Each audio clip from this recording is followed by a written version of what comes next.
tayo ng ulam ngayong tanghalian. Ginisa na, inilaglag na ang sibuyas. Bali, ito pa lang lulutuin. Ayan.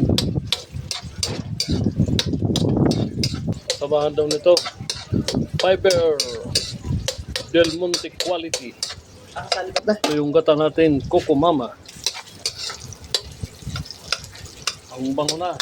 Ang isang kotsa. Lalagyan natin yung yan ang karne. Karne ng lokla.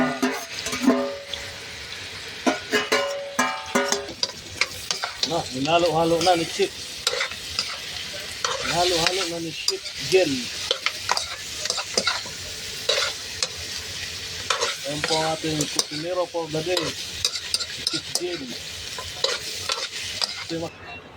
Gamit ito yun ang lagay pa natin soka. Lagyan natin ng Ajinomoto, baka naman. Lagyan natin ng pineapple. Para masarap, malasa. Lagyan na yung Coco Mama.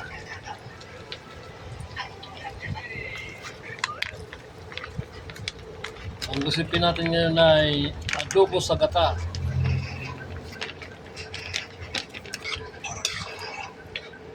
Good morning po, may iba pang angle po ba? Ayos na yan. Ganyan. May magkakain na kami. Ito na to.